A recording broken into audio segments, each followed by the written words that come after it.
I forgot. How do I start this? Jeez. I just drew a blank. Sheet. Yeah. I don't know. I don't remember. It's been a while. Um, Coming at you live. there it Let's is. go. Coming at you live from the AO studio. Hey, yo. It's the Fade Route with D and ZIMD, and we've got a great show for you tonight. Yes, the we do. WBC starts. Minnesota goalie throws up on himself in the game. Zigoli. Zigoli. And the New York Yankees are retiring yet another jersey number. We'll begin today's show with college basketball. Cam Boozer and Duke took down NC State last night to secure the ACC title. Duke is the number one team in the country, but we hardly talk about Cam Boozer.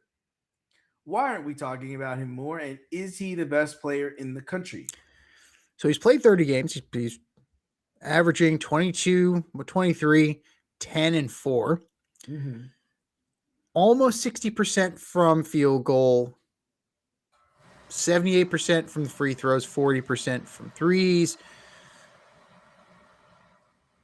Yeah, like that's solid. In total points he's fourth in the country. Uh-huh. No, in the country. Mm-hmm. Not the conference, not his own team, in motherfucking country. Mm-hmm. This dude has scored the fourth most points. He is seventh in points per game. It's a little bit of a Duke bias, an anti-Duke backlash a little bit, that we're not talking about him now. We're talking about the kid who's holding himself out, right? We're talking about the kid who is not playing because he wants to preserve himself. We're not talking about Boozer. We're not talking about a guy like Jordan Riley from East Carolina. We're not talking about PJ Haggerty, Deshaun Ruffin, any of the prolific scorers, right? We're not talking about any of those guys. We're not talking about JT Toppin. We're not talking about Martinelli. Nobody.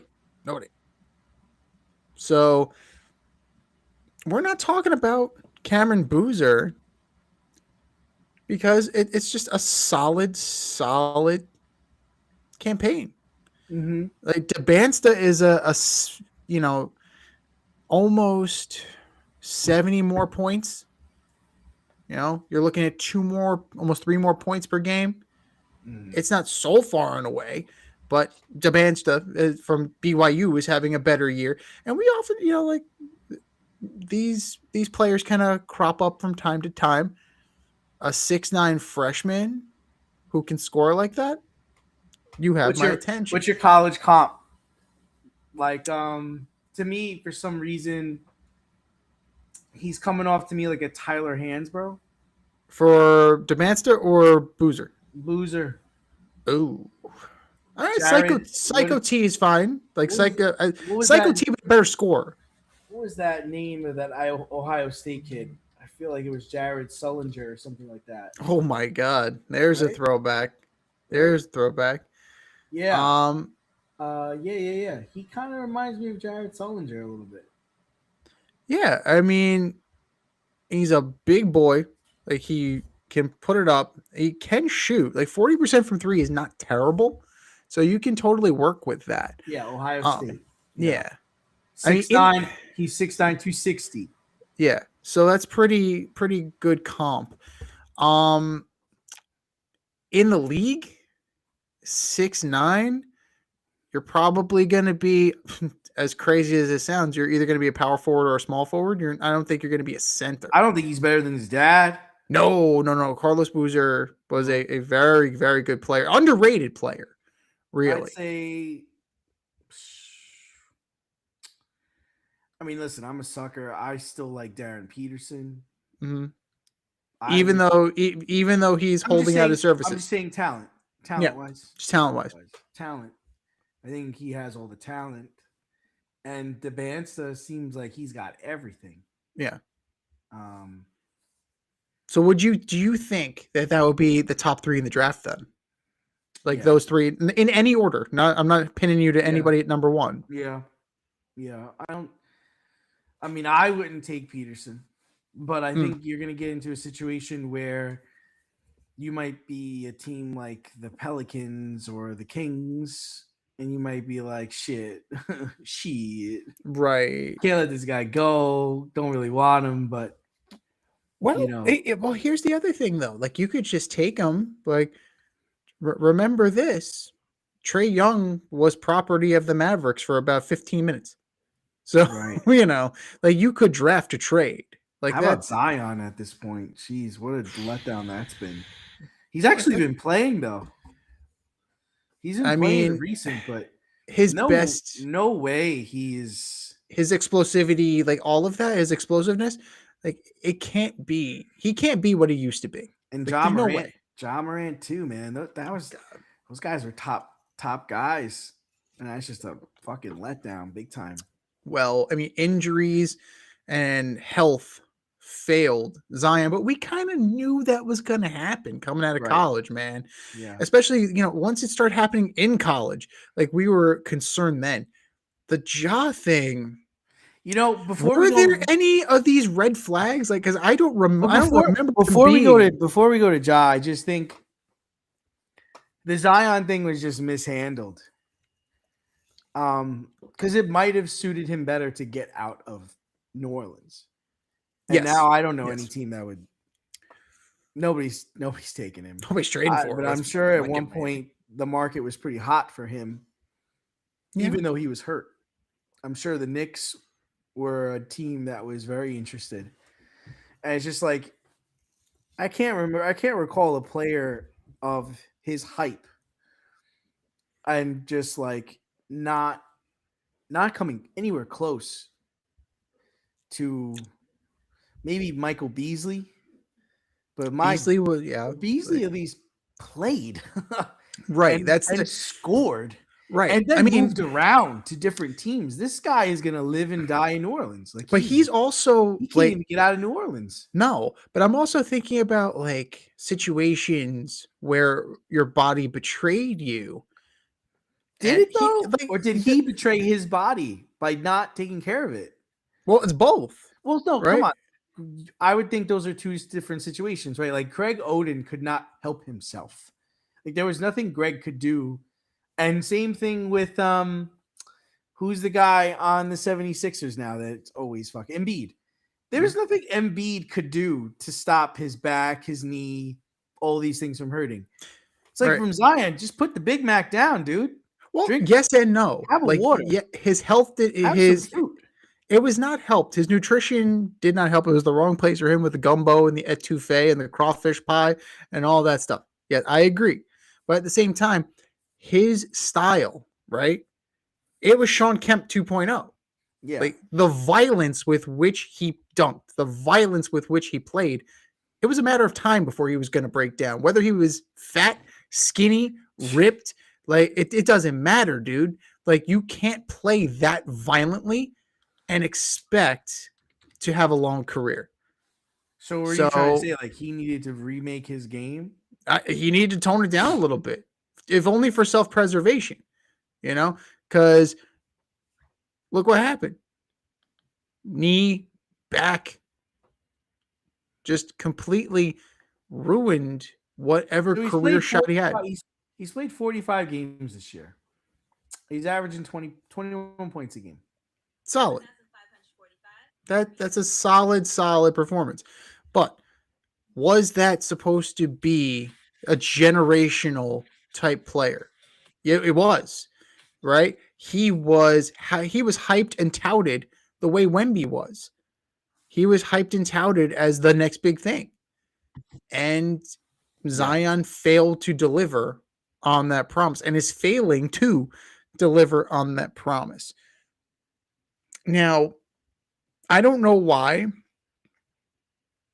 everything seems so muted as far as the men's basketball and like top prospects, any of that. I'm not sure as to why everything's kind of being downplayed. Maybe because it's relative parity. But it is very telling though that the three potential, like 2 out of the 3 are freshmen. So that is very telling that they're just gonna they're taking this for the year and then they're just gonna go. So Oh yeah, for sure. They're yeah, gone. even though like you probably will be better off for at least another year. You're always better off getting more experience. More experience is always good. And now you have the NIL so you can stay longer. Right? You had what was that football player who had his 11th year of eligibility? Like There's a motherfucker, guy like, playing for USC that's 26 years old. right. What are we doing here? What are we doing here? Like, could you imagine? Like, we used to joke about Scotty Reynolds. Could you imagine NIL when Scotty Reynolds was there? Dr. Yeah. Scotty Reynolds? Yeah. Dr. Scotty. That would have been the situation there. But I mean, Cam Boozer, you could like he's a double right now. Is he probably a bit of a project in the NBA? Probably. Most players coming out of college are, especially if you're taking somebody that young. Mhm. So I think he's going to be a solid pro. I mean, 6'9", 250. You can't say he needs to work on his body. Motherfucker, 6'9", 250. That dude's a man. That's a man. He doesn't. I don't have the concerns about him that I had about Chet Holmgren being too skinny. Right? I don't have those concerns. But overall, there has to be like I mean, the anti-Duke thing just keeps coming back to me because like this is very interesting that a guy on the number 1 team in the country with a program like Duke isn't getting talked about.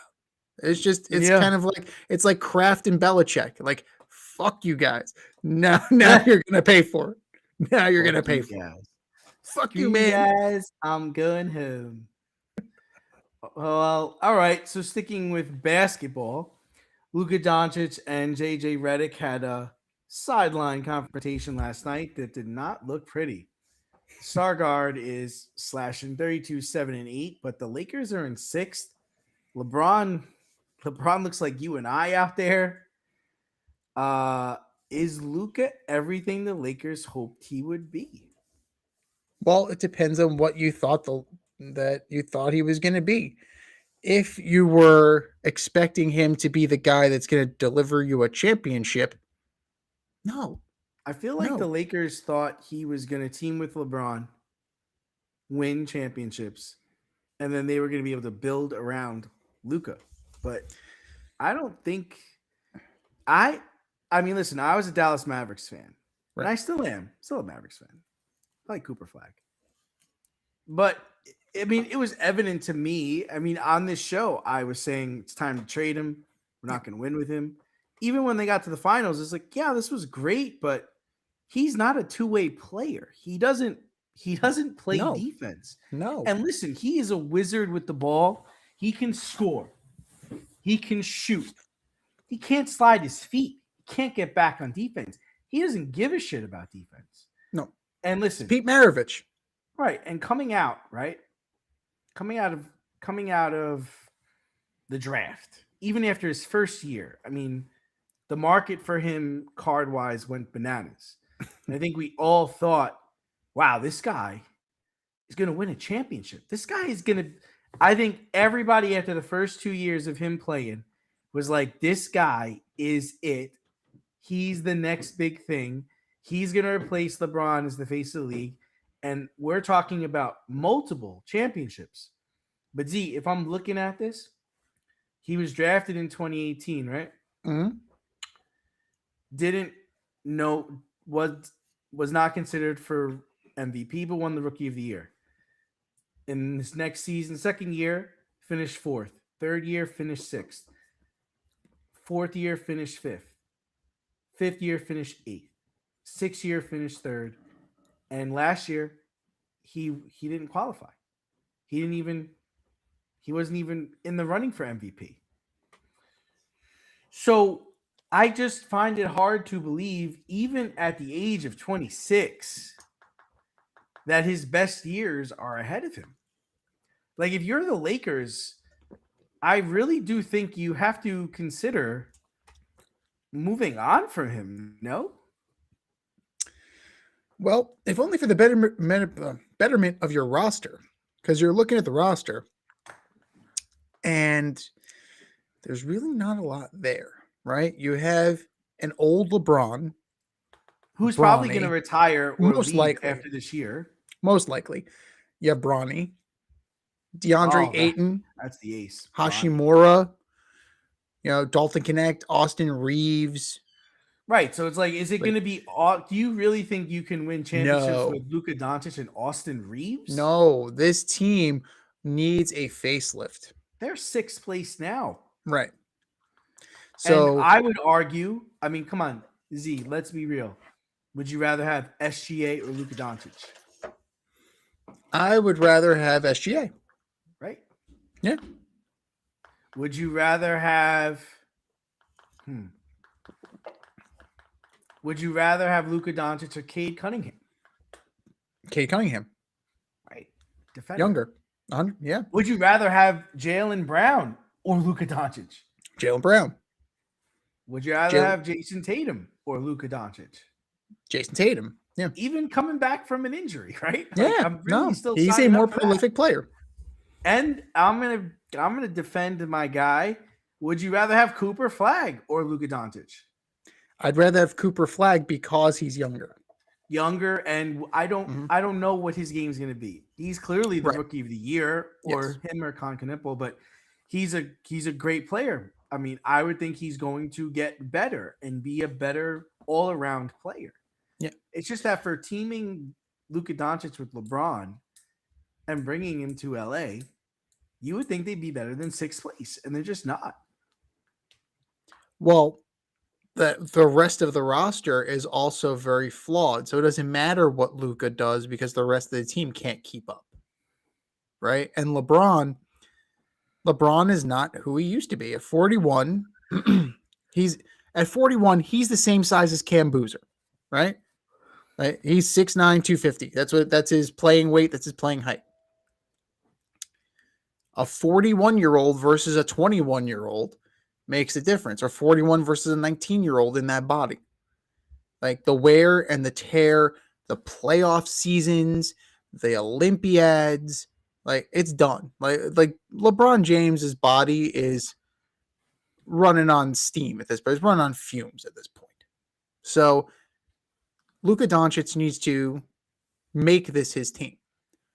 The problem is that requires not only a defensive commitment, that also requires that you give up the ball. You have to give up the ball to somebody, right? You cannot be the one guy. It didn't work in Dallas, right? So you need to either alter your game to fit this team, or you're going to have to figure out where you're playing next, because it would extremely benefit for the Lakers to at least float the idea and, field some packages and see what you can get. It's worth a flyer, right? You're not going to do it in the cover of darkness like Monty Harrison did. Or maybe you are. Maybe that's your move. Maybe that's your about Nico. Nico, yeah. So Nico Harrison, right? You can call him Monty. It's all right. Whatever his name is, it doesn't matter. He's unemployed. So whatever the dude's name is. So the roster around him needs to be improved, but ain't no way to do that. So it's kind of a miracle that the Lakers are 6 right now with what they have. Right. That's fair to say. You know what? When you consider who the Lakers traded to get Luka here in the first place, like it didn't really get much better. It's kind of strange. I Like you think trade people just- Anthony. I just think people fall in love with names, Yeah. and they don't like. I remember. You remember when Carl Anthony Towns was traded for Julius Randle? Yes. Everybody's like, "What? Are you kidding? They're the same player. They're literally the same player. Both teams crapped out in the semifinals last year. Mhm. Like they're the same guy. One's a bigger name, but they're the same guy. So yeah, that's the thing. It ended up being a wash. Like both teams are still good. Both teams are still on the come. And the And I think Lakers, the Lakers. I mean, like you said, that you're you're surprised about where they are, but realistically, right? If we're looking at this, Mhm. they're in the right spot because they're not better than Houston. They're not better than Denver. They're not better than Timberwolves. They're not better than San Antonio. They're not better than OKC. No. They're better than the Suns, probably. Warriors without Butler? Yeah, sure. Clippers? If the Clippers still had Harden, no. But now, yeah. And then Portland is 10. They're better than Portland. They should be lower. They should be lower. If Phoenix ever played to their potential, Oh, the Lakers should be lower. Well, they just lost a guy, didn't they? Didn't they lose like Dylan Brooks? Broken hand. Right. So, that's the issue of it. We could say that they're in a good spot, or they're in the spot they're supposed to be I in. think they're where they're supposed to be, but they're not. But you can argue that they could be lower. Higher? No. Like we're in agreement. Absolutely not. This is their ceiling. 6 is their ceiling, but they can totally be lower. Right. Absolutely, they could be lower, and that's as much of an indictment of Luka as it is anything. And that is, that goes on management.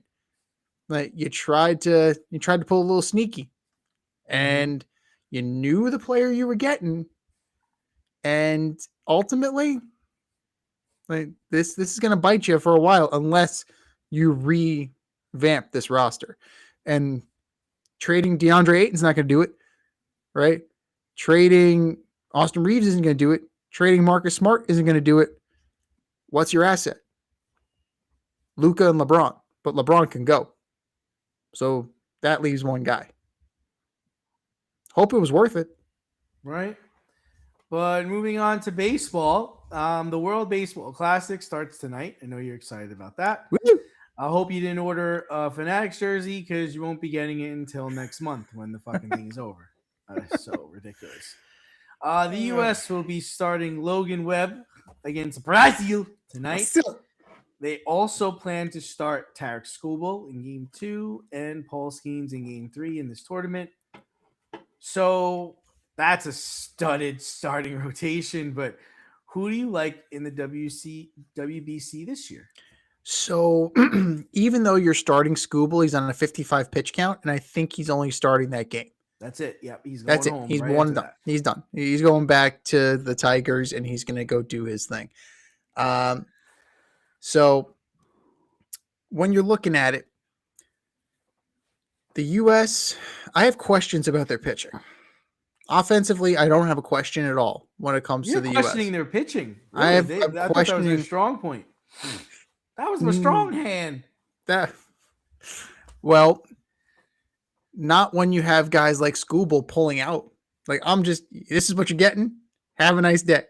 Like that. That's what it is. You get what you get. You don't get upset. Oh, that's lovely. That's fantastic. But then you look at that bullpen. Clay Holmes. That's your guy. Yeah, no. I'm Even good. they moved him to the bullpen. They moved him to the bullpen. Well, who's he going to start? Who's he going to start over? Who's he going to start over? Skubal. Skeens? Skubal? Joe Ryan? Well, Joe Ryan's out now with the back injury. My back. Shit. Thought you were going to trade me. My back. Logan Webb? No. I mean, you don't need a fifth starter. You don't need a fifth starter for this tournament.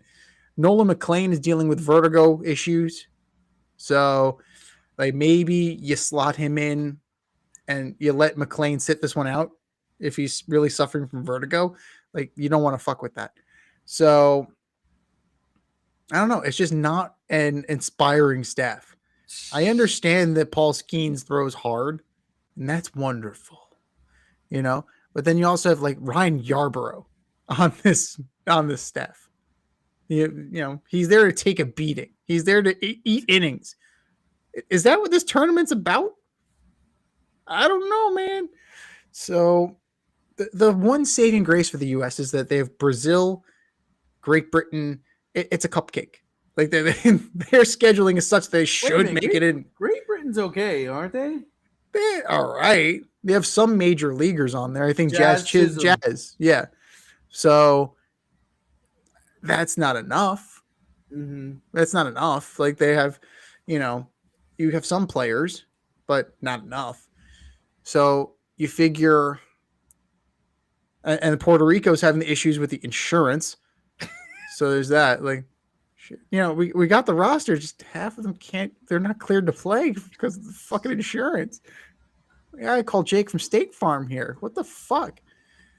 But you figure DR is going to be in there. Japan's going to be in there. US is going to be in there. Italy, the Pisons, they're all right. With bench coach Jorge Posada. Francisco Cervelli. Let's go. Aaron Nola representing. He's their starter. Paisan. I love it. I love Pasquantino. The Pasquantino. Caglioni. Okay. So you have some players. Well, mostly the Royals. Okay. Right. So we're gonna have the Royals. That's fine. They're used to wearing blue. You have Venezuela, you'll have Mexico, you'll have Japan. You will have plenty of representation, but this tournament, as always, runs through Japan. Now, the question is, who is going to be there to face them on the other end? Could it be the U.S.? Possibly. I'm not in love with the pitching. It's more likely to me that we're going to see DR versus Japan. Yeah. Yeah, I mean, so for me, I agree with you. Shohei Ohtani will not be pitching this time around. He's only hitting. Oh. But Yamamoto will be. Yes. I don't know. I felt different than you. I felt like the U.S. was stacked. This is one of the most stacked teams I think we're sending over there, especially with the hitting wise too, with Judge, Harper. You know, it's exciting to see all those guys on one team. But I don't see our starters getting beat. But I agree with you that we'll have issues in the relief pitching and then the closing. It's also spring training, so these guys aren't going long. That's the problem. Yep. I think it's a good thing though. It makes it a little bit more even keeled. I prefer it this way. So here's the U.S. bullpen, just so you know. Bednar from the Yankees. Yeah. Okay. Let's go. Okay. All right. Play Renegade. All right. Matthew Boyd, Garrett Clevenger, Clay Holmes, Griffin Jacks, Brad Keller, Mason Miller. So you figure Mason Miller's going to close. Mm-hmm. And Bedard will set him up. Yeah. So you have Spire, Garrett Whitlock, Michael Wacha. Michael Wacha? Really? Okay. What year is this? What friggin' year is this? Yarborough. And then Clayton Kershaw. So, you know, why not? Why not? Or playing? Playing. He might be pitching coach too. I don't know. We'll see. But he's got a roster spot, and it makes sense. It does make sense. He doesn't have to worry about, just let him go, man. He's retired. Just let him. Coach, I'm on 180. I got more. I got enough left for one more hitter. So yeah, I think the DR is pretty good. Like we talked about, Julio Rodriguez, Vlad G, Juan Soto. Venezuela is not bad. Ronald Acuna Jr., William Contreras, Ranger Suarez. Yeah. So I think those guys could potentially be there in the end. And like I said, I like the what was it? I like Italy. Great Britain's okay. don't sleep on the Netherlands. Ozzy Albies, Xander Bogaerts, Kenley Jansen. Not bad. I'm surprised Puerto Rico doesn't have a stronger team. Nolan Arenado, Edwin Diaz, Seth Lugo, meh. And I'm surprised the Puerto Rican. Mexico doesn't have a better team. Kirk, Jaron Duran. I didn't even know he was Mexican. Randy Arozarena. Not gonna do much. Which is interesting because Randy Arozarena is Cuban, but he's playing for Team Mexico. How about Harrison Bader playing for Israel? What? No, he did it before. This isn't the first time. Make it less surprising because he did it before. Still like what? Huh? Hey, you know what? These are the rules. It's very similar to, if you can prove some ancestral link, you're good. You are all good. Like, I mean, think about, Lars Nootbaar playing for Team Japan. Right? He should be an African team out here then, right? You would think, but I mean, African or South African team. There was a South African team. They got bounced by Australia. Nice. So they had teams a few WBCs ago. I'm surprised Australia isn't as good as some of these other teams. But I'm glad Chechnya showed up. Yeah, well, here's the thing with Czechia. Is that they're regular dudes. It's like if we were on the field. Yeah. I respect the hell out of that. They're competing, good for them. And Albert if they can make coaching the Dominican team. That's cool. Shit. Nice. Yeah. Blacata. And Austin Wells is the backup catcher for the DR. That's fantastic. What? Yeah. How does that work? You gotta have ancestry. Yeah, it's it. Some ancestry, some connection. And Mr. Breakfast Burrito is now the backup catcher for the DR. Just like that. That. Love it. Well, sticking with Austin Wells' Major League Baseball team, we'll talk about the New York Yankees, who will be retiring CC Sabathia's number 52 and honoring him with a plaque in Monument Park on September 26th. Sabathia will be the 24th player or manager to receive the honor. CZ spent 11 years in the Bronx and is a leader in almost every pitching category for the Bombers. He helped deliver the 2009 World Series and was the anchor of the rotation his whole time in New York. Is the number retirement justified? So as a Yankee, he was 134 and 88 with a 3.81 ERA in 11 years, plus a chip. So this is your baby. I'm just throwing that out. This is your baby. You have an issue with this inherently. So I'm gonna cede my time to you for the most part. But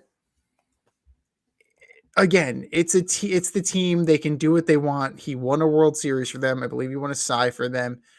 It's the team's prerogative if they want to do this. If they want to run out of numbers, it's their fucking business, right? If you want to pull a Cowboys and just turn it into the Ring of Honor and unretire all the numbers, that's up to you. It's your prerogative. It's your team. But I'm not going to nitpick over 3.81. Like, yeah, it's high, but the dude won 134 games and delivered a World Series and was a pivotal free agent signing. And down the stretch, he was a relied upon veteran. If that's what the Yankees want to do, via con Dios, have at it. I'm just waiting for the day when Brett Gardner gets his number retired. Right. I mean, we all are going to get retired at some point, it seems. Right? Yes. I mean, there's only fucking 99 numbers and 24 of them are unavailable now. Like, it's just enough already.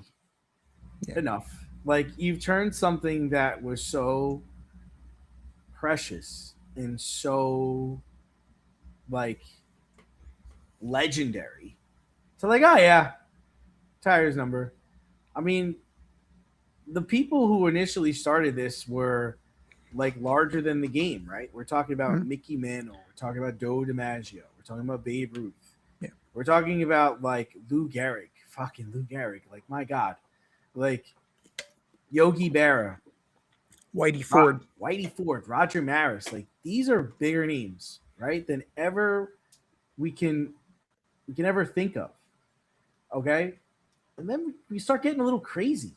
Like, listen, Thurman Munson, a must, right? Of course, we've got it. Of course, Elston Harrod, of course, Phil Rizzuto, yes. But then at some point, it's just like, well, Reggie Jackson, yeah, I guess we could do that. I mean, His best years were in Oakland, though. His best years were in Oakland, and he just had that. Right, he won the World Series in '77, 3 home runs on 3 pitches. Right, 3 home October. runs, runs in a game. Yep. All right. I mean, I guess. Then it's just like, well, 77, 78. That's what it. Yeah. Then it's like, well, Paul O'Neill. Is this because Hawkins was getting, screamed at because he took his number? Like, is that what happened here? Like, there was an acute fan reaction. There was. Paul O'Neill was the warrior, yeah, and his best years were in New York. He won World Series plural. Mm-hmm. I mean, Paul O'Neill, I guess 21, sure. Willie Randolph, huh? What? I guess he's got 1 World Series ring. Mel Stoudemire, Jorge Posada, Jorge, yeah, number 20. Like, it's not like even we're talking about 99, 98, 75. We're talking about prime numbers. Derek Jeter. Listen, I'm a Jeter hater, but I mean, the longevity alone gets him retired. 20 years. All right, man. Sure. You got the rings. Okay, cool. Get it. CC Sabathia. You could do something else for these guys. It doesn't have to be you get your number retired, you get a plaque among the greats. Zandy Pennett's number retired? Sure is. I guess. Well, here's the thing. Let's compare real quick. And by the way, fucking Martinez, man. So solid where does Tino go? Next to Lou Gehrig? Like, come on, guys. Sequential order, man. He goes next to Don Mattingly. So let's compare this real quick. And by the way, CC Sabathia did not win with the Yankees. He won with the Indians. Even better. So he finished, the highest he ever finished was 3rd place as a Yankee. And that was his first year. I hope he goes into the Hall of Fame as an Indian. That's how I'll remember him.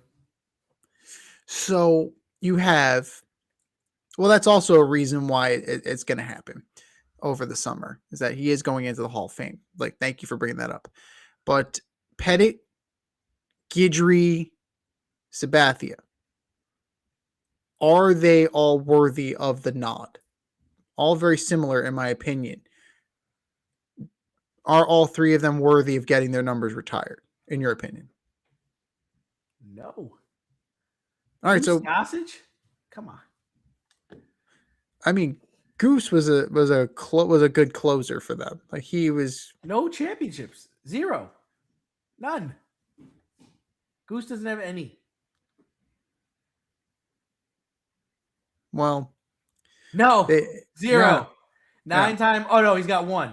He's got World 1. Series. He replaced Sparky Lyle. Went from Cy Young to Sayonara. All-star, 3-time All Saves leader, and a fucking monument in Monument Park. It's the team's prerogative, man. If he performed well, Greg Nettles is there too, I believe. You're just doing a disservice to these other guys that were legends in the game. That's the thing I have, is like, you're watering it down. If 24 people are here, it ain't that exclusive of a fucking club. Right? True. I mean, we're 2 away from being, we're more than 25% already. Yeah.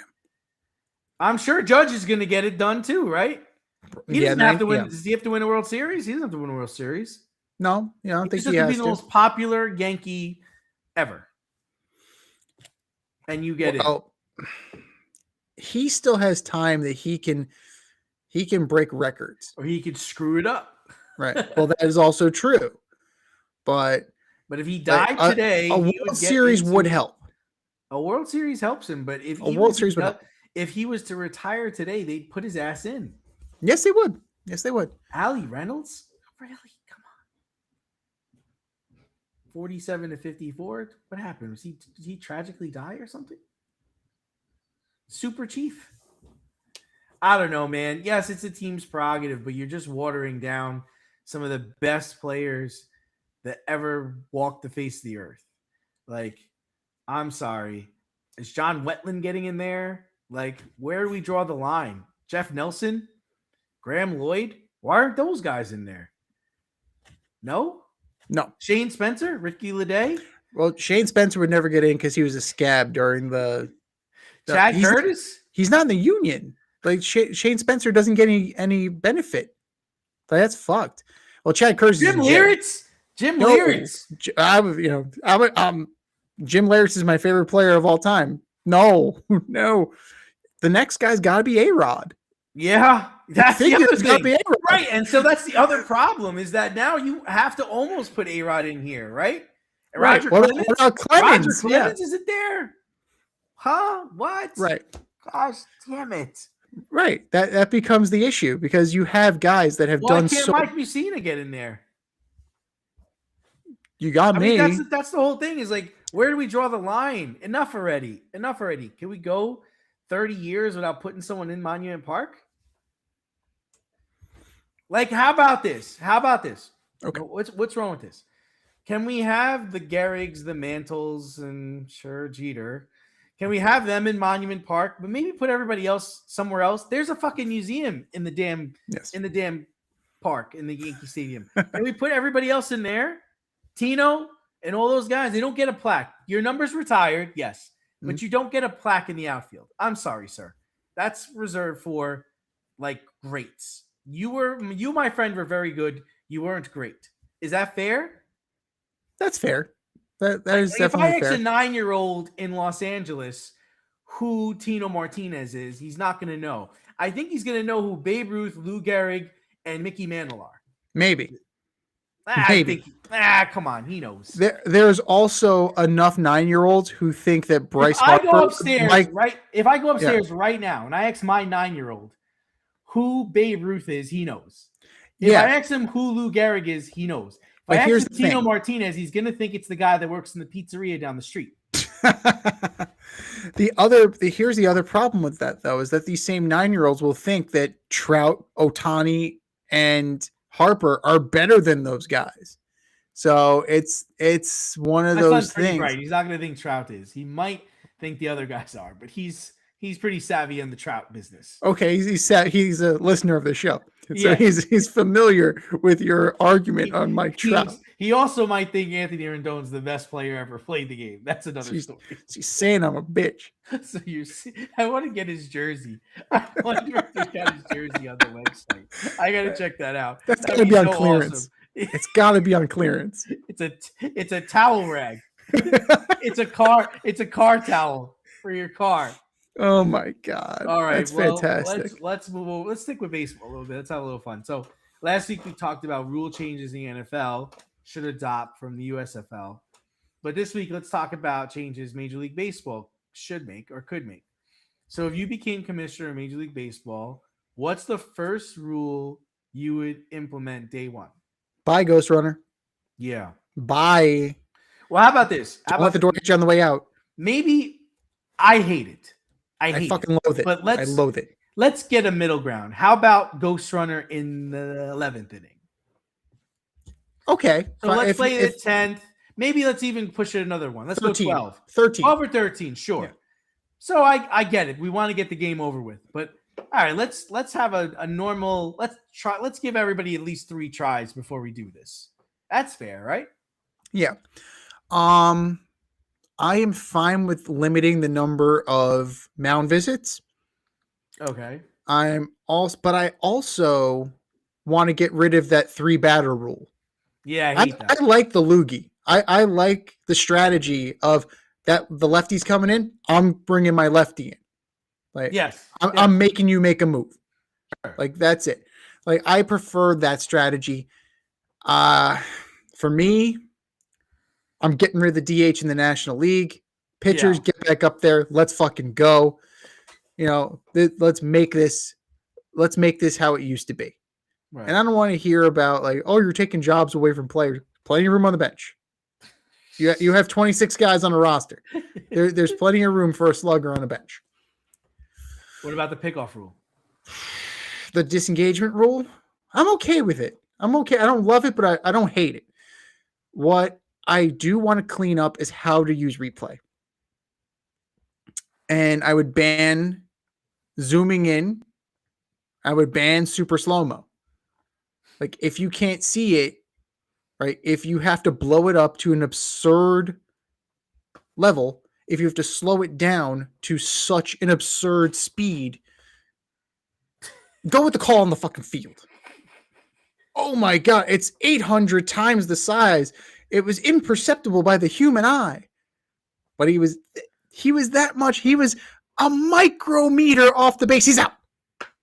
Get the fuck out of here with that shit. Get the fuck out of here. The responsible use of replay. Can we do that, please? And then last but not least, full robo umps. Just make them IT people. Just put IT people out there. You still want the home plate umpire, but he's just basically gonna. He's just announcing the call. Whatever's whispered in his ear. Yeah, he's just announcing the call. We still need a home plate umpire. Yes, but all the calls are made by robo umps. Whether it's a chip in the ball, however that works, chip in the ball, Hawkeye technology, whatever, however you want to do it, the umpire's passe at this point. Are you okay with the pitch clock? It has shown that it doesn't cause injury. That was my one concern, that guys would speed up and then it would cause injury. And we haven't really seen that. So I'm okay with that. I'm okay with that. I'm still, after what we were talking about last week with ABS, I'm still not 100% sold on it. So I would test run it. Kind of like that one year the NFL allowed you to challenge pass interference calls. We'll give it 1 year. We'll give it a year. But for me, responsible use of replay, modification of the ghost runner, I would get rid of it altogether.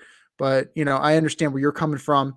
And eliminating the DH in the National League. Like, those would be my 3 tent pole arguments if I was elected commissioner. When you vote for me on day 1, that's what I would do. I like the idea of letting players bet on themselves. But they have to post it though. Everyone has to see. Like, I want to see that Jazz Chisholm thinks he's stealing 2 bases tomorrow. It makes my life easier, right? If he gets 1, I know he's going for the second one. Joey Players can bet on themselves. They just need to make it public. Is that all right? Is there anything wrong with that? These guys, I'm going to strike out twice today. I already know. It's shit. Is he throwing it? No, he's just not very good. Oh, my God. He's just not very good. Yeah. So where do you stand on some of this? Yeah, I mean, I hate replay, so just get rid of it. I'm cool with the ABS system. I like the home plate umpire being able to call balls and strikes. I don't want someone challenging that shit over and over and over again. I like seeing the square box on my screen. I want to be able to see, what's a ball and what's a strike. All right.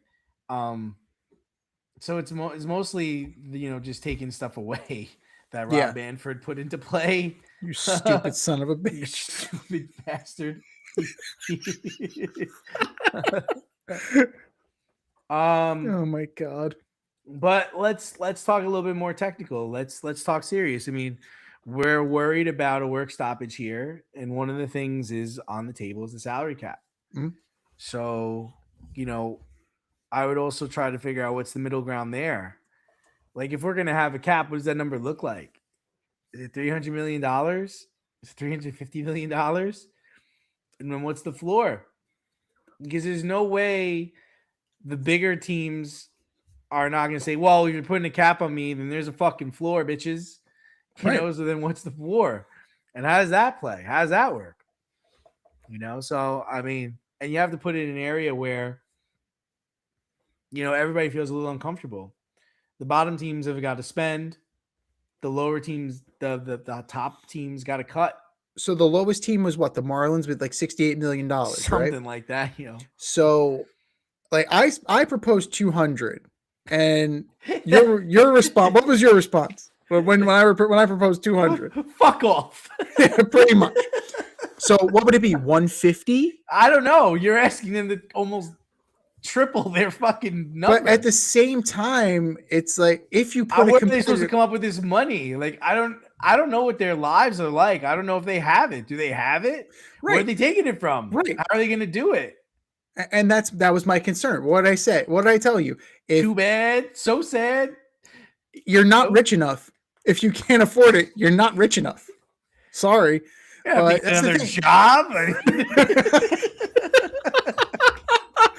Yeah, I'm working nights. How much are we going to sell my season tickets for here? Jesus. I got this kidney. I'm going to sell it on the black market.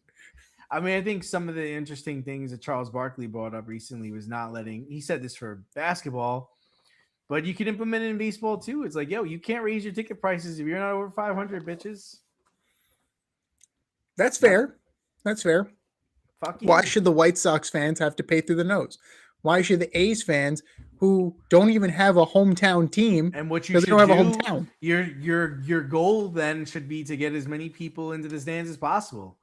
It doesn't cost. You don't lose money by selling a ticket for $5. I don't think you do.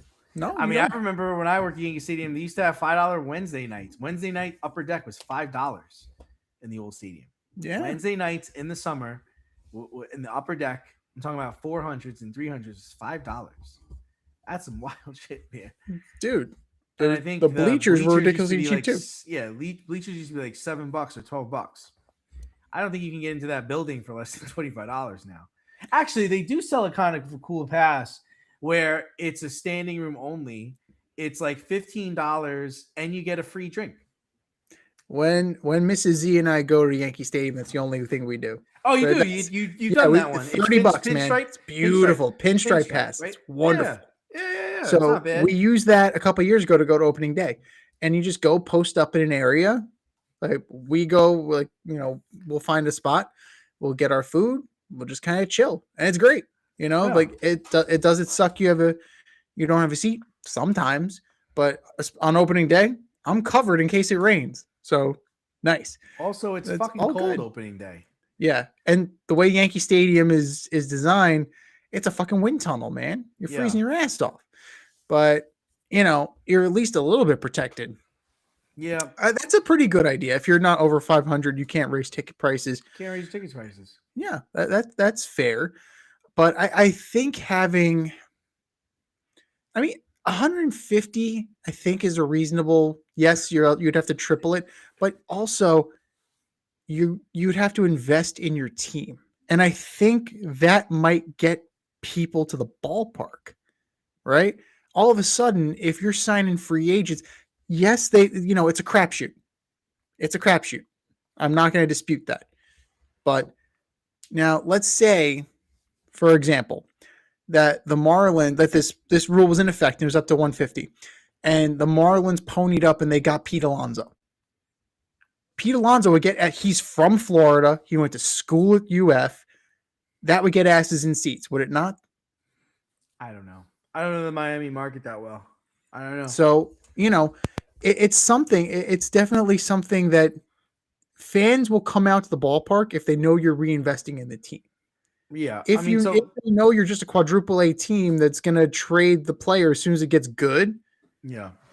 So people are coming. We talked about really just, I'd walk back a lot of the things that Rob Manfred put into play. But the other, the one of the things that raising your ticket prices only if you're above 500 is kind of a new one. Mm-hmm. Getting rid of the extra wildcard team. Fuck that. Too bad. So sad. Sorry, Charlie. You didn't make it. Nope. I'd consider shortening the season too.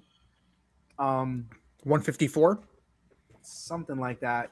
I'd make it. I don't like March and April baseball. Right. To me, it's like the boys of summer. Let's start this shit in May. Let's end in September or end of August, and let's I want it to be. I feel like baseball is a warm weather sport. I don't like going to the baseball game all bundled up. Even in October, I like a crisp October. I don't like it freezing October. And I feel like towards the end of October, it gets very cold. At least it does here. What are But your like, thoughts on if we're going to kick it old school? What are your thoughts on Sunday doubleheaders? what? Like, I don't care. They can play Like those. during the year, just an Go for actual it. scheduled doubleheader. That way, you'll It's get your fine. number of games in, and you avoid March and April and late October. Yeah, I don't mind. It's fine. Yogi Berra did it all the time. If he could do it, everybody could do it, right? Yeah, I don't mind that. I just think I just want to cut it down. Like, you have teams like the Dodgers that have figured this out. We don't need to play 162 games. We need to be really good in the last 2 months of the season, like ready for playoff baseball. And I think a lot of other teams are going to start to figure that shit out too. Would you put in the other waiver deadline? Remember, there used to be the trade deadline, then there used to be the waiver deadline. Yeah, I'd bring that So back. I like that. I'd like that. it buys people more time because Yeah. you have so many teams selling off, or people or pretenders. I like So- the idea. Yeah, I mean, I think my salary cap would be in the 350 to $400 million range, and then my floor, I guess I'd have to go 100 million. I have to go where you're going with that, and see where we go from there. But those would be the main things. Almost everything Rob put in place has to go. I don't even like the pitch clock. I'm sorry. As a person who goes to games, I enjoy going to games. I enjoy being there. I don't want it to be fast. I don't want to get up to get a drink and come back and I miss 3 innings. That's That's shit. I just sorry, that's shit. And if you don't like it, have at it. Like, I don't really give a shit. Don't come to the game. Baseball's not for you. Golf isn't for everybody. I didn't appreciate golf when I was younger. I like it now. That's what it is. It changes with time. So That's fair. It's the evolution of your taste as well. Another thing that I would consider, and maybe this is just me being, of a certain age, like I would also kind of tone down all the in between pitch noise and all the bullshit for like all the extra unnecessary sounds. Like the two strike clap, okay. You have the organ playing charge. all right. Do I need every other pitch to have some sort of like fucking like Ooh. song clip? No, I don't. You're trying to generate. You're tailoring baseball to like the ADHD generation. I also like the idea of allowing fighting. Screw it. Like, screw it. Like if Strickland and Harper want to fight, go fight. 1-on-1 though, and make it just like hockey. Once you guys go to the ground, it's a wrap. Yeah. Once someone goes to the ground, it's a wrap. Nobody gets involved. Let's get it over with. It's dangerous throwing baseballs at each other, man. It is. Yeah, Absolutely. If you got a is. beef with somebody, just let us know early on. We'll hash it out and we'll move on. Move it on. And moving on. So last week, the Minnesota Wild goalie Flip Gustafson could be seen throwing up in the crease before being taken out in the third period against the Colorado Avalanche.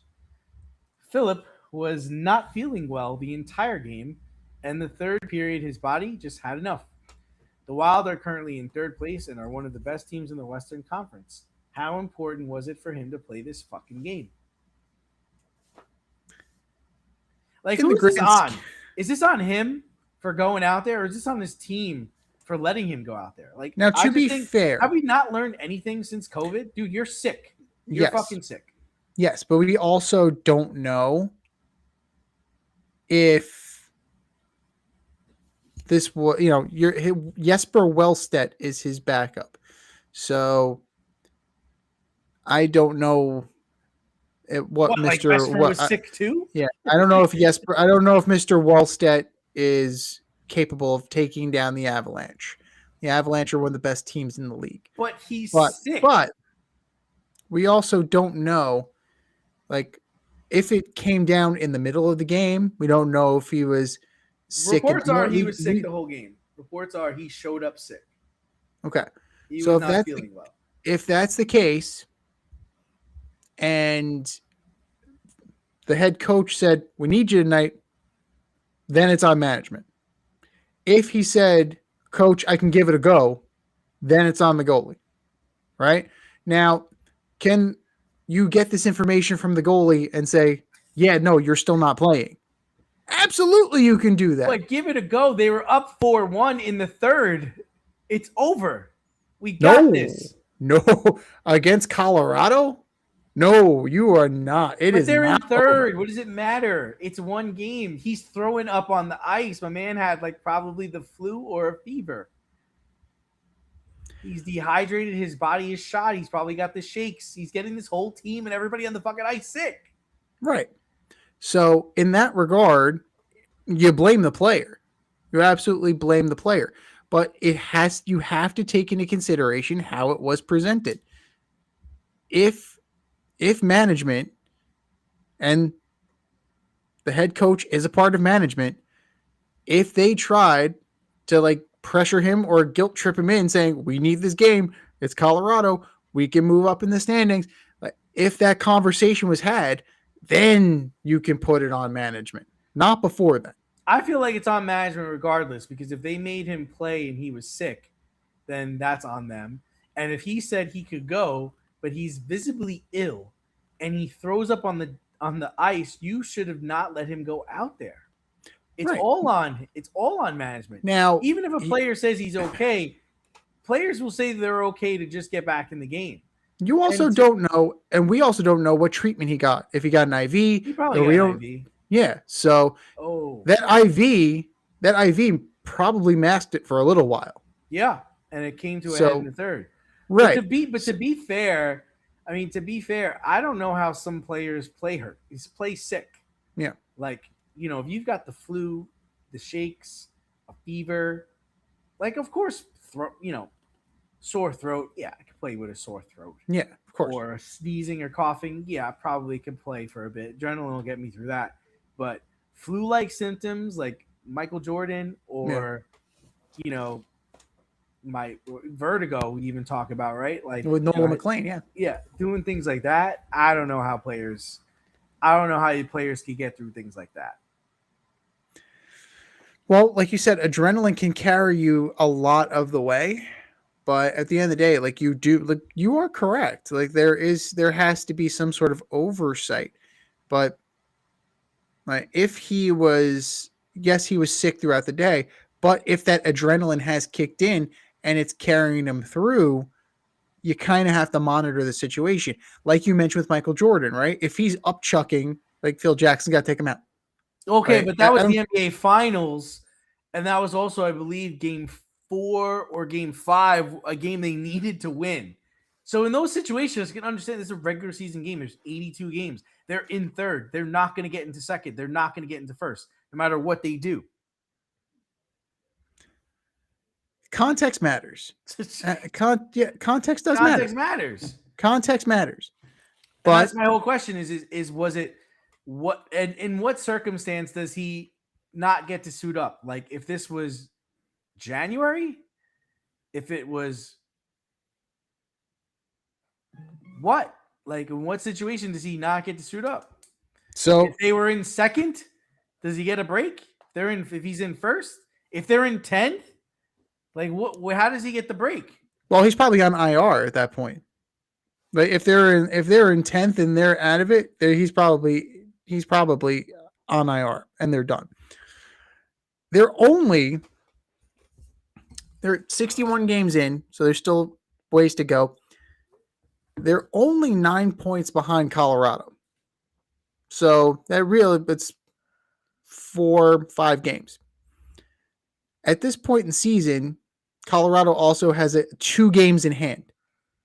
So you can make a dent.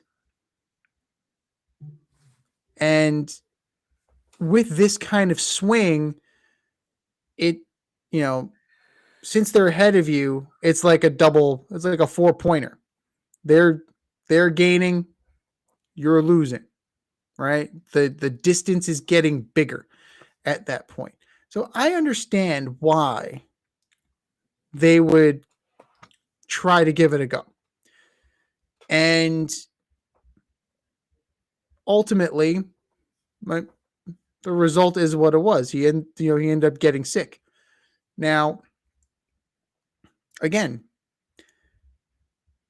he's just competing. This is what you ask of a guy, but it is on management to save the player from himself, and also to determine and monitor the situation. If he's getting, and if the manager or the coach is getting the all clear from the medical staff, if he's getting the all clear from the player, even if he's being lied to, like, that's what you have to go on. Right? Now, if you're noticing things, if you're starting to pick up hey, he's a little slow, or his reaction time, like he's dropping his glove, or he's, just not getting down or over, then pull him. If you have that discretion, But if you're getting this information, you kind of have to go with it.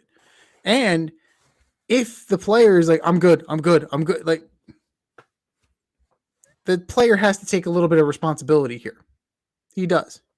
Because if you're not good and you keep saying you're good, what's the coach going to believe? That you're good. And that's not the case. Clearly it wasn't the case because you puked on the ice. Clearly. So I would say it's about 70-30. But Gustafsson does have some culpability here as far as I'm concerned. All right, boys and girls, we have some statements, and they're either more or less likely to happen. More or less. Number one, the Houston Texans have solved their offensive problems by adding David Montgomery. Less likely. Listen, when he was in Chicago, they abused him, and they abused him even more last couple of years in Detroit. I don't think there's much on the left in the tank for him. Kind of reminds me of a Turner situation. I can't remember his first name. There was a player who played for the Chargers. Michael Turner, yeah. The burner Turner. It just reminds me of him. It's like he was in San Diego where he was LaDainian's backup, I believe. And then he went to Atlanta for a couple years. But, the last 2 years was just terrible. Like he could barely move, So I'm going to go less likely. I'm also going less likely. So Montgomery was traded for an offensive lineman and 2 draft picks. They still have Woody Marks. They still have Nick Chubb. And they still have Joe Mixon. That's a lot of running backs. It's a lot of running backs. Now, you figure Mixon's getting cut. I guess you move on from Nick Chubb at this point. Yeah. I would say so. Now, last year, 716 yards, 158 rushes, 8 tutties. Pretty good. Clearly a complimentary role. You bring him in, he's not your guy. He's not your number one. Marks showed he was pretty good. Woody Marks showed he's got something there. There is no way in hell you can say this team has gotten better because of CJ Stroud. Yes, I get he's 24. I understand. Like, he has regressed as a quarterback every year since his rookie year. To fix the offense, you need to fix CJ Stroud. Right. I don't know how you do that. No. Like, you don't have Tank Dell. You have Nico Collins. You don't have Stephon Diggs anymore. Like, to fix this offense, you have to deal with the root cause. And that's the regression of one Mr. CJ Stroud. But let's look at it from the Detroit perspective real quick. How does this affect Jahmyr Gibbs?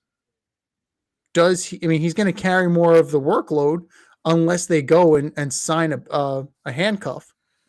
But I would assume that they're going to get a handcuff, but I mean, I think he can handle the bulk of the carries.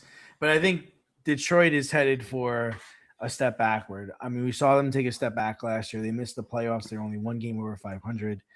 They're a year older. They still haven't. I don't think they figured out their offensive. You know, Dan Campbell can't be calling the plays, man. So, and then I would expect more from the Vikings this year.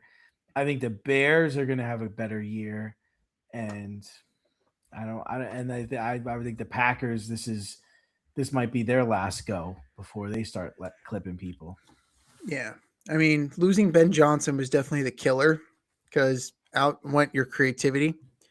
And I mean, Jahmyr Gibbs is definitely capable running back, but it's crazy to think that this team has peaked.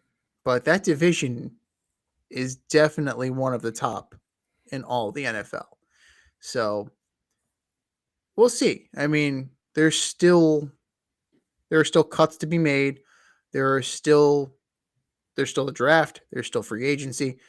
I mean, who's to say that, a guy like Nick Chubb doesn't end up in Detroit?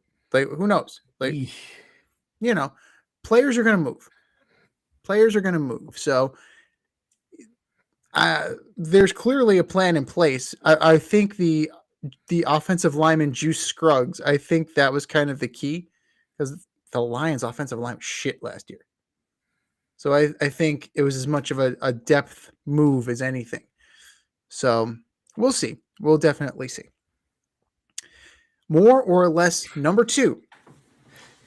Breece Hall will sign this franchise tag tender that the Jets put on him. I mean, be honest with you, more likely he will, but I wouldn't. I would not sign it. I wouldn't sign anything. I wouldn't sign a napkin that team gave me. I wouldn't sign a ball. The way they handled that, like, why, Z, on what planet, if you're a running back, right? You're a running back. This team is clearly in rebuild mode.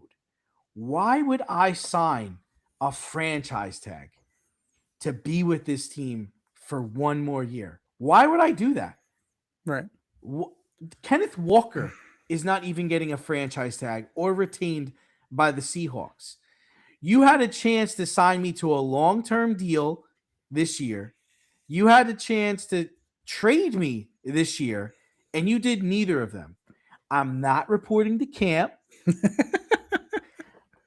I'm going to openly start talking badly about the team in 2 weeks, and I am going to slander everything that you say until you get rid of me. There is no way I'm trying to franchise tag. There is no way I'm ever putting on a Jet jersey ever again. So I think it's less likely, and here's the reason. It's actually the non-exclusive franchise tag. So he can negotiate with other teams. They can sign him to an offer sheet. The Jets have the right to match. They can match. Now, if they refuse to match, they will get 2 first-round draft picks. So maybe there's some method to Moog's madness here. Maybe he's trying to ruin my life. He's just trying to make my life that much harder. I'm going to get I'm going to sign with another team, and I'm going to slam it right up your ass every time we play you. I like that kind of fire in a player. Only problem is it didn't cut you. What? Right. Somebody's having some fun with you. But I think there's a little bit of mad genius there, right? That, okay, but tell me that wouldn't piss you off. It's a poison pill. But wouldn't that piss you off? Oh, yeah. No, it would. If I'm in a position like Breece Hall where I'm in a dead-end organization, like rebuilding for what, the 3rd time since I've been there? We don't have a quarterback. Who's handing me the ball? Potentially Kyler Murray. If someone hikes the ball, no one's there to turn around and give it to me. Maybe Kirk Cousins. Maybe Tua. Maybe I'm Malik going to Willis. retire. Screw this. Jesus. I'm retiring. Yeah. It's like him and Garrett Wilson. What a disaster. What Garrett an, Wilson, ep- the what an house, epic disaster this is it's horrible. for But him. but he can negotiate with other teams. So if the Chiefs, for example, I'm just pulling the Chiefs out of my ass, but they need a running back. If they go and they blow this they blow this contract out of the water, Jets aren't going to match it, right? So they're going to get 2 first round picks. Boom, done. That's a win. That's a win for the Jets. They can go fuck it up all over again. But it's got to be a little. It's risky. It's definitely risky because if you value Breece Hall, if you do value him, then you're going to want to lock him up, right? You're going to want to sign him long term. I have not seen that. I've not seen any indication of that. So there's The that. last 2 guys they signed long term are on other fucking teams right now. Correct. So we believe in them. Like Moogie said, Hall's a very good player. We want to find a way to keep him around. Well, that's Fuck good. off. That's great. That's great. So, I think there's a good chance that Breece Hall ends up in Kansas City, possibly even Seattle, because Pittsburgh. Walker's gone. Pittsburgh. I think Pittsburgh is a spot for him. That's a good one. That's definitely a good I one. think it's a good spot for him for the Now- way his style. Even even Seattle could consider him. Yeah. He's younger. Now, You know. the Raiders are looking for somebody to pair with Genti because they don't want just Genti in the backfield. Mendoza, Hall. Okay. Now, Genti. Now, okay. Brock Bowers. You don't have a receiver, Mhm. but at that point, it's attractive enough that maybe you can get a receiver. So it's a possibility. just not playing here. Yeah. No. Not playing here. No. I don't blame you. I don't The last blame. thing I do. I do not blame Breece Hall one iota if he decided to say, fuck this, I'm out. No. This team has not been serious about winning. And they've done a lot of stupid, questionable shit. What more can you say? Like, honestly, that should be the Jets slogan. Stupid, questionable shit. That's us right there in a nutshell. But if Moogie can pull this off and Breece Hall signs with somebody else, and he's like, "No, you have him. Enjoy. I'm going to take these picks." And then he turns them into something, or he packages them for something. Quarterback, right? That's pretty ballsy, pretty bold, and like I'd give him all the credit in the world if this was the game he was playing, but seeing that it's the Jets, yeah, I doubt it. All right, boys and girls, you know what time it is. It's time for the Alleged Superstar of the Week. You know how it goes. We put up a poll on our X account at FadeRouteDNZ and our Instagram poll at FadeRoutePodcast, and you vote. And you vote, and you vote, and you vote. The winner of the vote gets a shout out on this here show, takes home the Coveted Ass Trophy. And do you know who took home the Coveted Ass Trophy last week, D? I don't. That would be Gianluca Prestiani. Oh, that guy. You had one job. Don't be a fucking racist. Don't be a fucking racist. I thought that was easy. I thought that was a simple job. Just don't be a fucking racist. Apparently, that is not the case. Mr. Prestiani, you schmuck. You schmuck. But that was last week. This is this week. Who are your nominees for Alleged Superstar of the Week, D? All right, so first up, I've got the number 15 team in the country, St. John's University. Ooh. Oh, they took on number 6, UConn last Wednesday. They got blowed out 72-40. The highly anticipated game was highly disappointing. The Johnnies shot 20% from the field. They missed their last 24 straight shots in the second half and only scored 14 points in the second half. My God. They won tonight, barely beat Georgetown, but geez, they really got to get their shit together. St. John's University basketball, men's basketball, you are my Alleged Superstar of the Week. Number 2, the New York Yankees. CC Sabathia will become the 24th player / manager to have his number retired by the Yankees in September. Just retire everybody's jersey. Just retire everybody who's ever won, who's ever changed a fucking coaster in the bar. Like everybody. Ricky Leday, Shane Spencer, Ram Lloyd, John Wetland. Just keep going. Just retire everybody. Let's just start using letters. Let's start using letters on the back of Yankee jerseys. Oh, God. That means they'll put the names on the back. New York Yankees, you are my alleged superstar of the week. And last but not least, the Minnesota Wild letting goalie Flip Gustafson was so sick last week's game, letting him play, where he threw up in the crease as the third period was coming to an end. This is a regular season game. The game was in hand. There's no reason to make this man push himself. Even if he said he could do it, you've got to take the temperature of the situation. Have we learned nothing since COVID? Take him out. You want him to play the first period? You want to play the second period? Sure. But letting him finish the game, geez. And if you forced him to do this, that's even worse.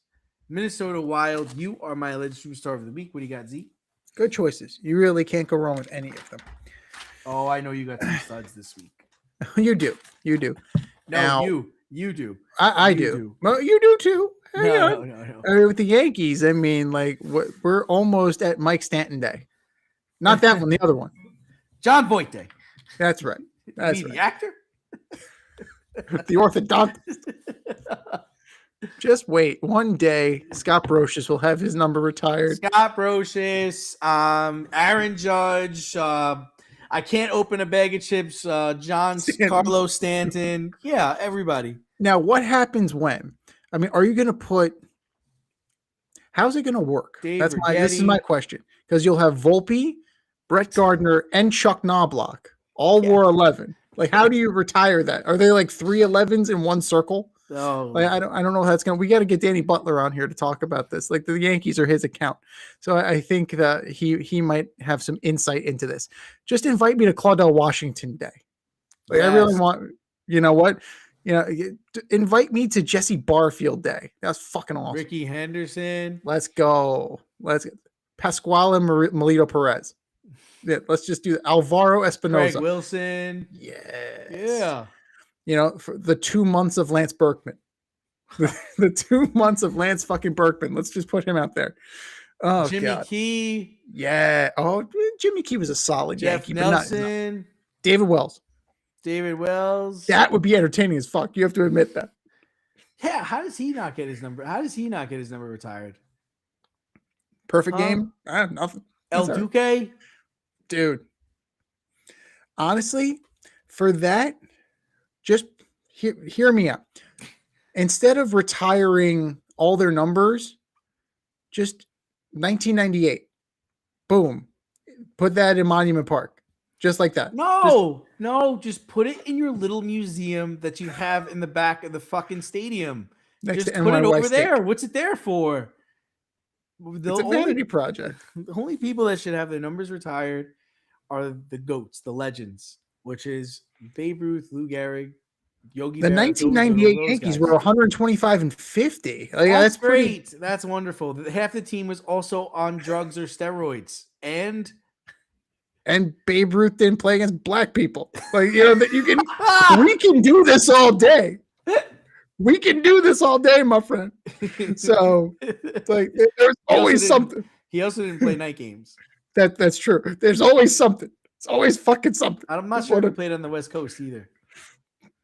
No, nothing west of the Mississippi. Nothing. I think St. Louis was the farthest, right? So they definitely wasn't playing the Colorado Rockies. That's for sure. No, dude, could you imagine? And the Dodgers were still in Brooklyn, so wasn't doing that either. Could you imagine Babe Ruth at Coors Field? Shit. 1,400 career home runs. God damn it. What the fuck? Holy shit. This has got to be a misprint. Is that right? No, it is? Holy shit. Jesus.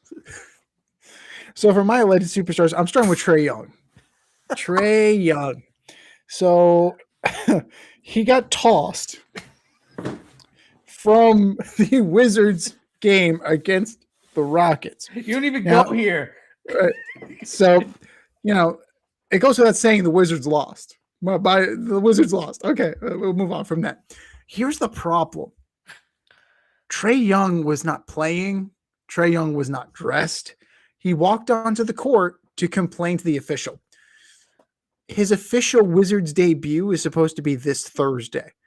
So he currently has more ejections as a Wizard than he does points as a Wizard. What are we doing here? The fuck are we doing here? Trae Young, you are my alleged superstar of the week. Number 2, Jerickson Profar. Oh, jeez. He did it again. He did it Son again. of a bitch, What dude. cereal are you eating?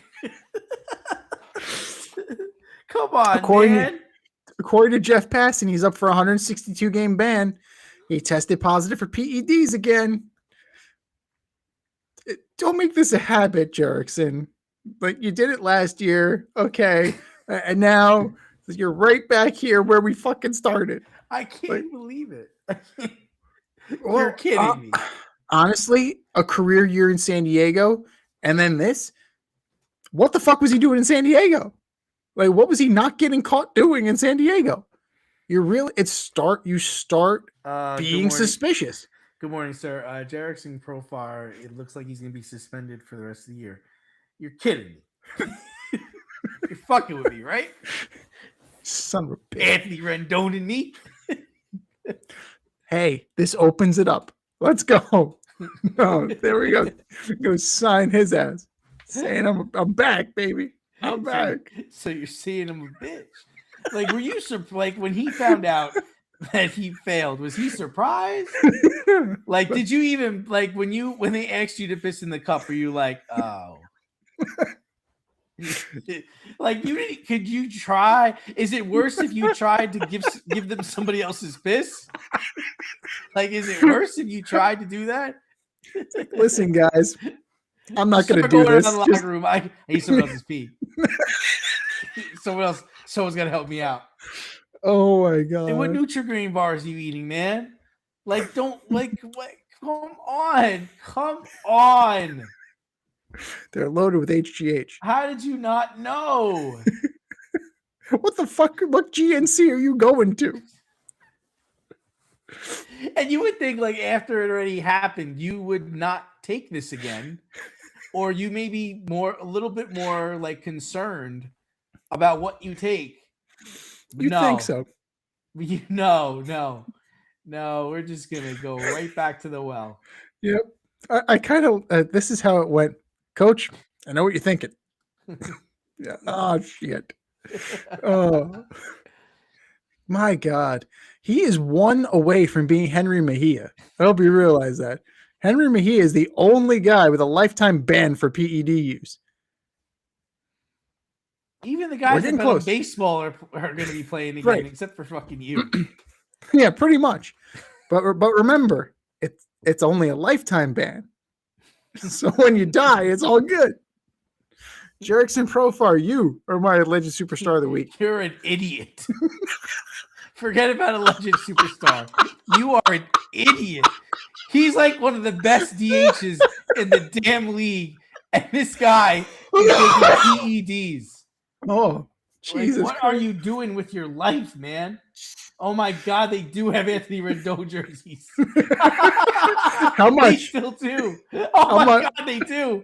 How They're much? selling them for full price. Get the fuck out of here. What? $175. Fuck yourself! No, Are you kidding me?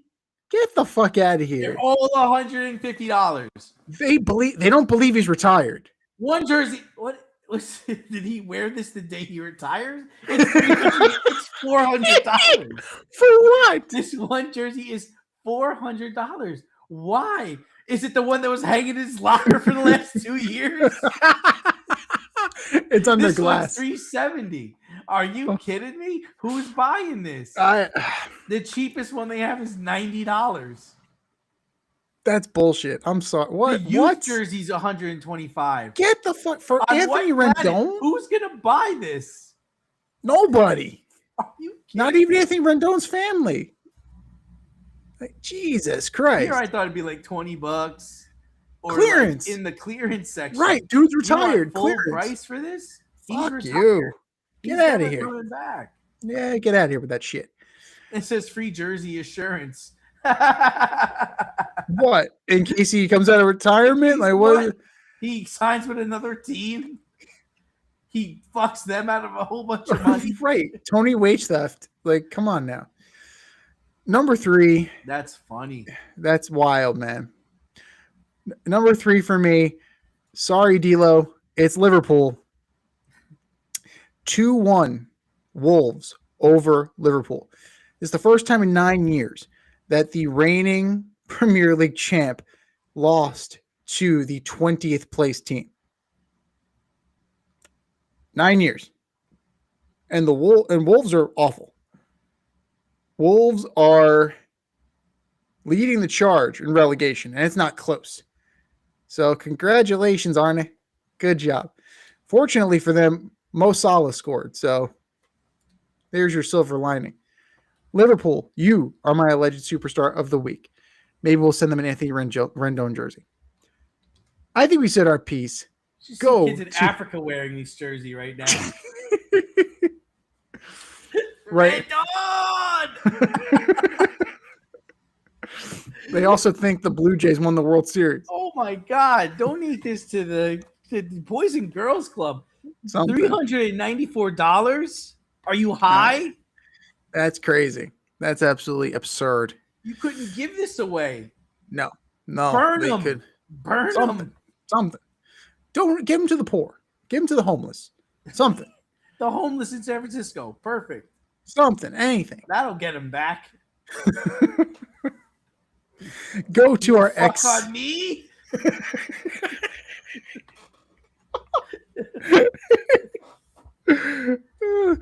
Go to our X poll on at FadeRouteDNZ. Go to our Instagram poll at FadeRoute Podcast and vote. And vote, and vote, and vote. I almost And want to buy one so someone's like, wait a minute, somebody actually bought this? we should do that. We should totally buy it. They know And what then- they're getting here? Are they serious? They Hey, want Bill, something, you're not gonna believe this. and they want to bought rush, the shit kicker jersey. and they want to rush. What Yeah, and they paid extra for the overnight. Must be some kind of crucifixion going down. Oh my god! Like, what the hell is going on? I am- $400. Absurd, absolutely absurd. Is he gonna hand deliver it to me? So you're the bitch who wants my jersey. Is that part of the contract? Is that how they got out of this? If anybody buys your jersey, you're bringing it to their house. Care if you're wearing flip flops or a skirt, Anthony. You're still working. You're still on payroll. Oh Are my you god! kidding me? This kind of joke. Oh my I want god! to buy one and like send it to his house. Oh, someone sent me something. What is this? I've never seen one of these before. Yeah, it's got my name and number on it. Oh, You know, I wow. play for the Angels. This is great. It's my size and everything. Put it with the others.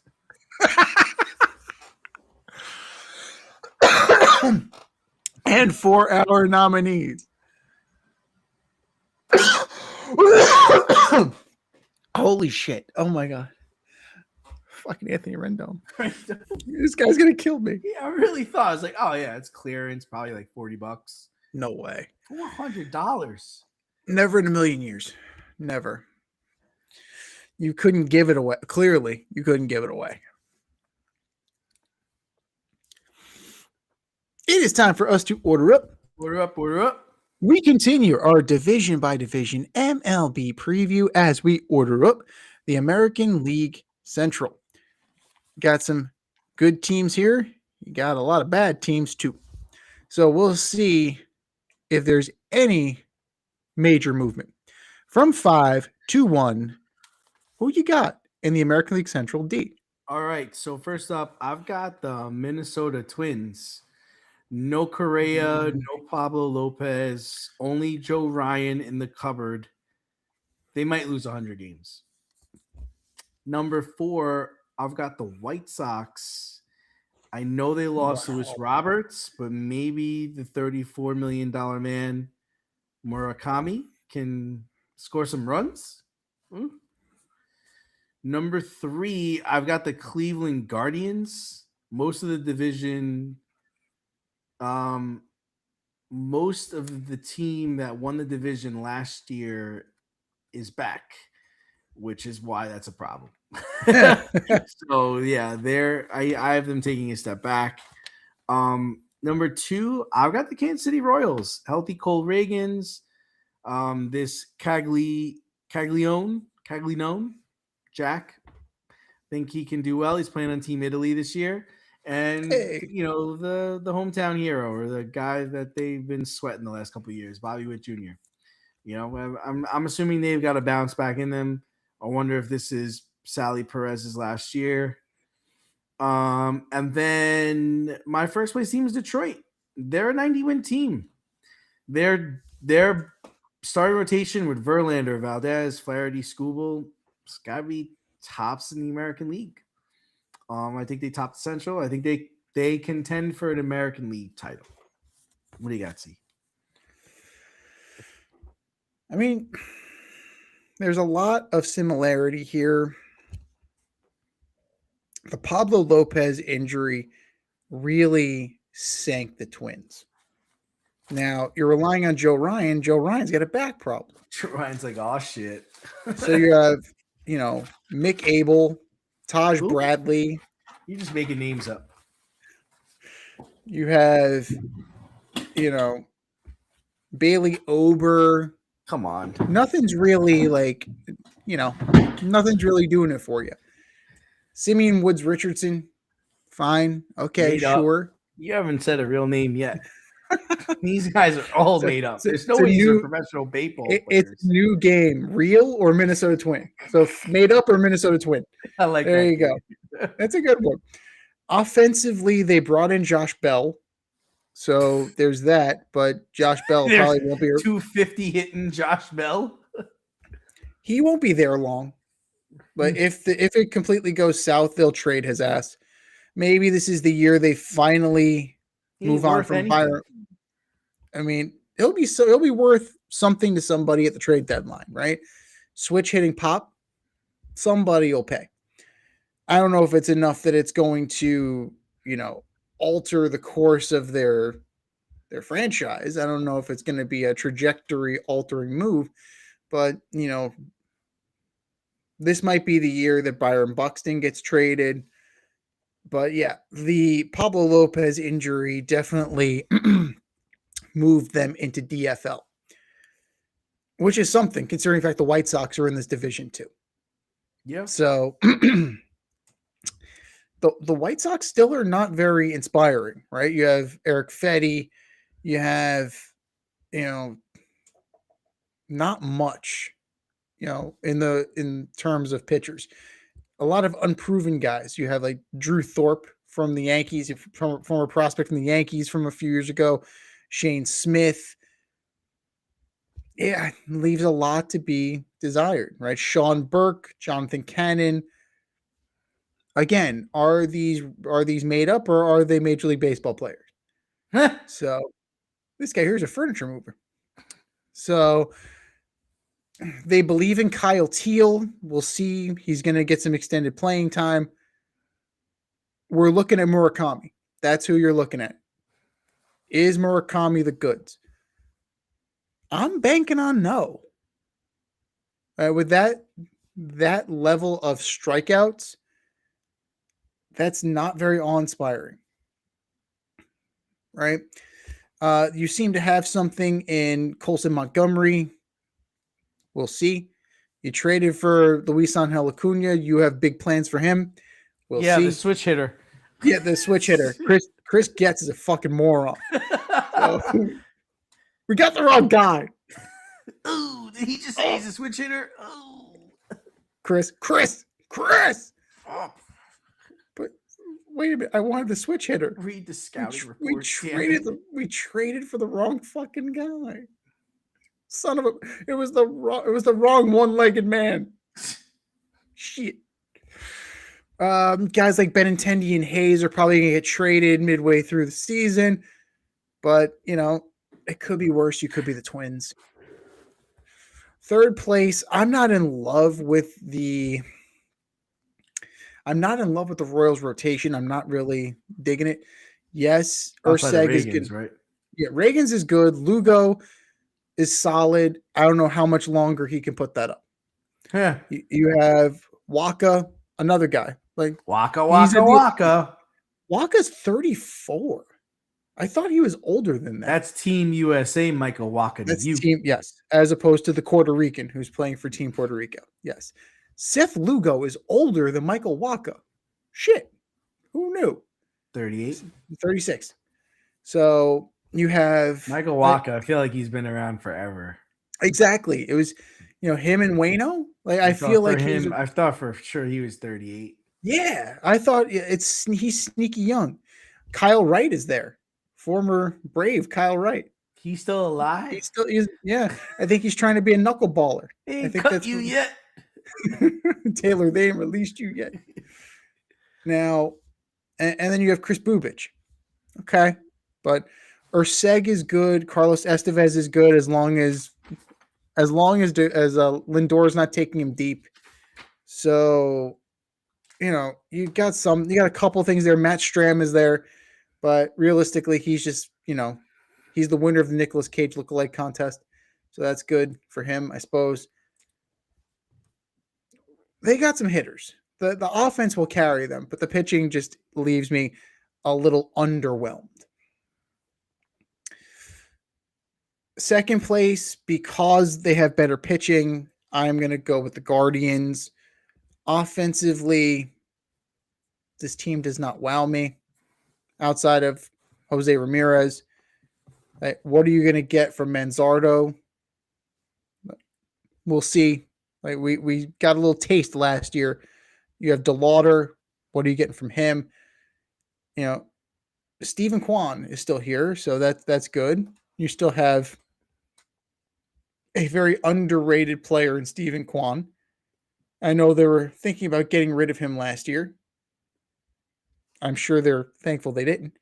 Yeah. But, it's not enough. It's not enough to deal with the Detroit Tigers. Number one, potentially pushing the Blue Jays. I can see that as the ALCS. Skubal, Framber Valdez, Justin Verlander. Come on now. Casey Mize is probably your 4. Yeah, wild. That's wild. Yeah. Kenley Jansen's come. Oh, Jack Flaherty's still on this team. I told you, yeah. No. Yeah. They got a good rotation, man. Solid. And then the bullpen, you got Finnegan. You have Kenley Jansen. That's pretty darn good. And then the lineup is loaded. The lineup is absolutely loaded. Are you getting another year of Detroit Gleyber Torres? Or are you getting the Yankee Gleyber Torres? Because he played very well last year. I was assuming you get the Yankee Gleyber Torres. What are you getting from Javi Baez? Who's their best hitter? Torkelson? Torkelson's okay. Carpenter? I wouldn't say. I would probably say Carpenter. And even then, Carpenter's not even every day. He doesn't play against lefties. No. I mean, but Carpenter has a hole in his swing too. So it's, it's one of those things that he is a very prodigious power guy, but it's a problem. Riley Green is very good. You have a bunch of guys here. You're kind of loaded. You have Meadows if he's healthy, Veerling, Jahmai Jones. The Razor on the phone. Hang up. And they're loaded in the infield too. Us. Yeah, they're loaded in the infield too. Colt Keith, Trey Sweeney, McKinstry. Like this team is ready. This team is ready to make a run at the pennant. Now, what's going to hold them back? injury and underperformance, especially from a guy like Torkelson, who seemed to kind of start to put it together, but for a while there, kind of in the wilderness. So we're going to see. Listen, let's be real. He's a 230, 240 hitter with 28 home runs. That's what he is. Which is, you know what? In today's major leagues, that's fine.